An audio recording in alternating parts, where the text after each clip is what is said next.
करना था और विशेष तौर पर चूँकि आचार संहिता लगने वाली है। हालांकि आचार संहिता का उस एक्सपेंशन से कोई संबंध नहीं होता, बाद में भी हो सकता है, लेकिन काम रुके नहीं। इसलिए जितने भी प्रमुख लोगों को आज मंत्रिमंडल की शपथ दिलाई गई है, इसके बाद मुख्यमंत्री जी के परामर्श से जो भी कुछ आगे निर्णय होने होंगे केंद्रीय नेतृत्व निर्णय करके उनको बताएं। तो सर, अनिल साहब का डिप्टी सीएम इनका नाम था सर, अनिल साहब का डिप्टी सीएम के रेस में नाम था ये कैबिनेट के लिए सर। देखिए, आज मंत्रियों की ही शपथ होनी थी तो मंत्रियों के उसमें था, लेकिन वो नहीं पहुंच पाए तो अगली बार करेंगे।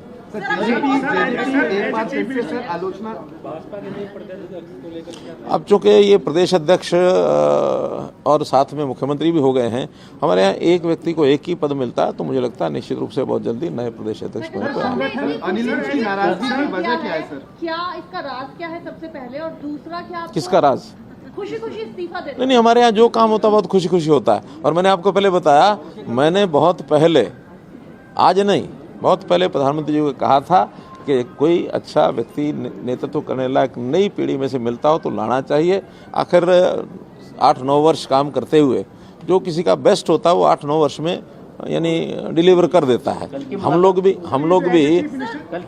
भी आखिर अपने अपने स्थान पर जो काम करते हैं, हमारी डिलीवरी 2-3 साल 4 साल बाद होती है, तो 4-5 साल बाद या तो तबादला हो जाता है, या कोई चैनल बदल लेते हैं, या कोई अखबार बदल लेते हैं। सबके जीवन में होता है।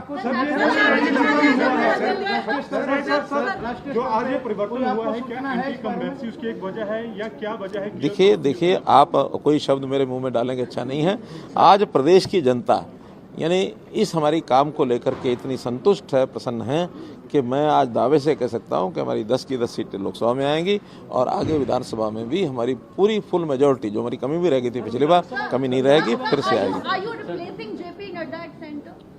ये कौन सी बातें आगे और कहां से आगे, मुझे समझ नहीं आता। नहीं, आप हाइपोथेटिकल कोई प्रश्न करेंगे, these are not to be answered. Vijendra Singh गए छोड़ करके, आपको लगता है इसको पार्टी को कोई नुकसान पहुंचेगा? क्योंकि वो कह रहे हैं मेरे जाने से नुकसान होगा, आपका क्या मानना है? देखिए, जो कोई खुद काम करता है वो अपने आप को उस काम के लिए उसका औचित्य ठहराता है, लेकिन मुझे लगता है कि उन्होंने अच्छा कदम नहीं किया, क्योंकि जिस दलदल से वो निकल करके आए थे, हमने तो उस दलदल से जब वो निकले थे बाहर तो उनको कमल की एक कली के ऊपर उनको खिलाया था, और खिलाने के बाद अब वो मालूम नहीं कि बाद में फिर वो मुरझा करके वापस दलदल में जाने की उनकी इच्छा होगी तो वापस दलदल में डूब गए हैं। हम तो दलदल में से निकाल के लोगों को कमल भी दलदल में ही होता है, कि उसी कीचड़ में होता है, लेकिन कमल के ऊपर खिल करके ऊपर चढ़ना वो भविष्य का एक द्योतक होता है कि अच्छा भविष्य लेके आएंगे। लेकिन किसी का मन ही ऐसा करे कि मुझे दलदल में मजा आ रहा था, वो दलदल में मजा लेने के लिए फिर चले गए। ऐसा कोई विषय नहीं था।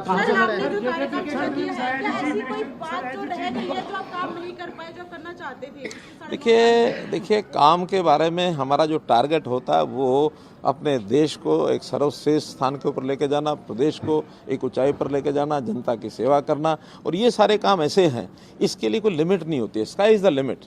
हम कितना भी कर लेंगे तब भी हम ये नहीं कह सकते हम सर्वोच्च स्थान पर पहुंचे हैं। आगे करने के लिए बहुत कुछ है। हमारे साथी नायब सिंह सैनी उन सब कामों को आगे बढ़ाने के लिए काम करेंगे, और मैं विश्वास दिलाता हूँ पूरा उनका सहयोग, जितना ज़्यादा सहयोग होगा मैं करूँगा, क्योंकि आखिर तो हरियाणा में ही काम करना है, चाहे वो कोई भी दायित्व हो। तो बड़े दायित्व के साथ भी हरियाणा के यानी जो काम हमारे चल रहे हैं उसमें पूरा सहयोग करना मेरा काम है। नए काम भी करने के लिए अवसर बहुत हैं आगे 2025 से, उन नए कामों को भी हम लोग मिलकर देखिए, हमारे टच में तो 90 के 90 विधायक हैं, हमारे अपने भी हैं। नहीं, हमारे, मैं तो 90 के 90 कह रहा हूँ, हमारे अपने भी तो हैं ही हैं, और साथ में जो इंडिपेंडेंट है, साथ में जो कांग्रेस के हैं, साथ में जेजेपी के हैं। कोई ऐसा नहीं है, खास करके जब मैं मुख्यमंत्री रहा हूँ तो मुख्यमंत्री के नाते से सबका ही संबंध होता है, अच्छा संबंध होता है। हमारे पास वो काम भी लेके आते हैं। अब सामने वालों के मनों को नाप करके वो नापेंगे क्या कर रहे हैं क्या नहीं कर रहे हैं। कुछ लोग उस नपाई में आए हैं, लेकिन एक रणनीति का विषय है, इस समय बताना उचित नहीं है, संभव नहीं है। धन्यवाद।